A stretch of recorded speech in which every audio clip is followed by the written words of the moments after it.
is up? Look who's here. What's up, guys? Monster Bros. Monster Bros are out. Look at that Black Beauty right there. The Black Beauty. Yan ang tinatawag noong 2016 the full Ducati catalog monster. Lahat na pwede mong ilagay yung buong nilagay ng may-ari. Yup. Pati yung mga bolts niyan. Saka noong 2016 daw, sabi doon 30 million. Fastest naked bike. Hindi, mga 19 nata.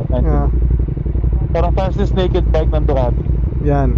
noong 2016. Mas mabilis pa doon sa Street Fighter nila noon. O kasi 939 nun dati, di ba? Street Fighter. Parang gano'n na 19,000 yung base na R. Pag nilagay mo yung kung ano-ano. lahat. Oh, bro. Mahina ba yung chinko dyan?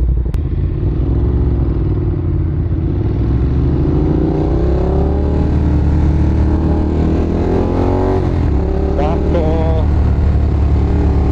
Magaling. Sige, buti mo. Tuloy mo. Yan na.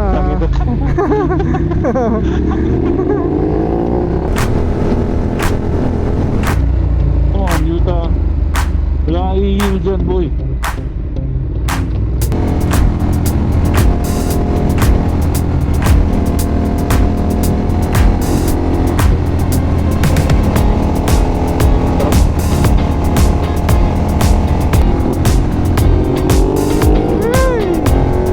Torque, baby!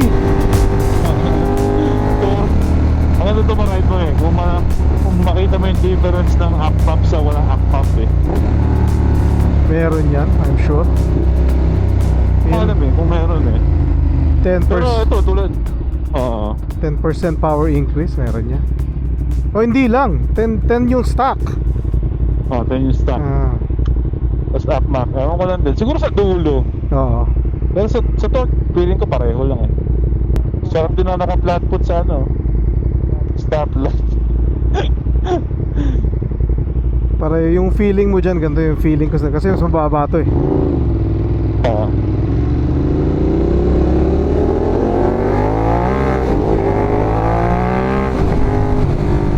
Binaba ko yung ano nito, yung Ducati traction control. Traction, oo. Dati di ba nasa 3, nilagay ko sa 2. Ramdam mo na ano siya eh, na mas playful. Yun ang ano ko dito sa sport na to, yun ang factor yata eh. 2 ABS 1. Pero ito, ano rin yan, parang yan, pagka maganda-ganda bigay mo, alam mo may pupuntahan. Oo, wala pagka bilalang yamo to. Pwede ka riyariin itong harit na to.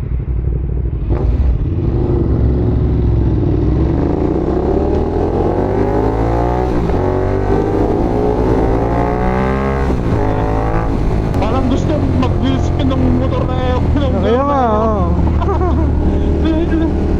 Sarap siguro ito kung may quick shifter to quick shifter auto yes and no eh. Parang yung analog feeling na yun nga eh. Pagkaluma niya yung okay din eh. Parang feeling ko kasi pagka naging modern, parang I don't know. Parang yung kay Aquino, yung Tuono. Yung 1, 2, 3 nun, kinaklatch ko eh. Pwera lang talaga Nakita ko nga sa video eh. Kasi ang sarap ng feeling dahil nga yung niya, yung throttle response niya, may ginawa siya eh. Parang in-aggressive niya lahat, pati yung deceleration. So kada kinaklatch mo siya, nagto-turn off automatic yung throttle, nagba-backfire siya. Kaya gustong-gusto ko siyang kinaklatch. Pero syempre, pag uupakan ko, iba power, quick shifter na. Ano eh, ito walang backfire eh. Ha? Wala, ito rin eh.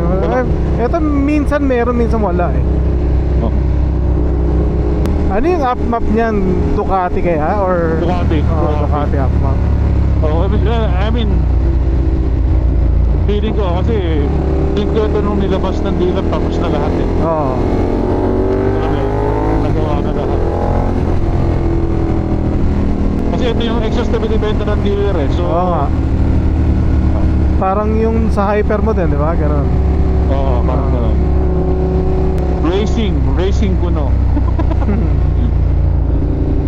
Meron lang siyang ano eh, pagka tawag dito, pagka yung second gear, Oo. pagpapabang RPM, parang may bila siyang tulak ng konti. Oo. Pag nagdi-diesel, meron siyang ewan ko. Wala ko sa tao yun.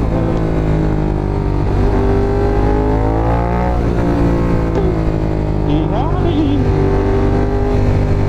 Kaya iba yung brake niya nung ano, nung sports mode ko na. Oo. Nung ano, wala eh. Mabait yung response nung Touring. sa touring eh. Oo.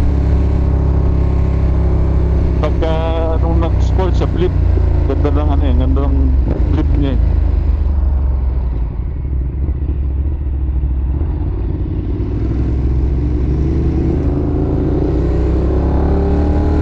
Tutok mo muna Sige, dyan. pasok na. Ako na lang mag-aayos mamaya.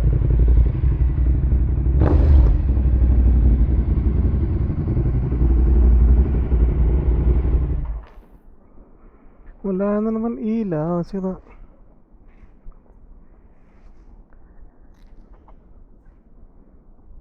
Yun. Yun. Damn, hindi mo naramdaman yung vibration ng Monster. Pareho siya ng upuan. Yung ano nagkaiba to. Oh, yan oh.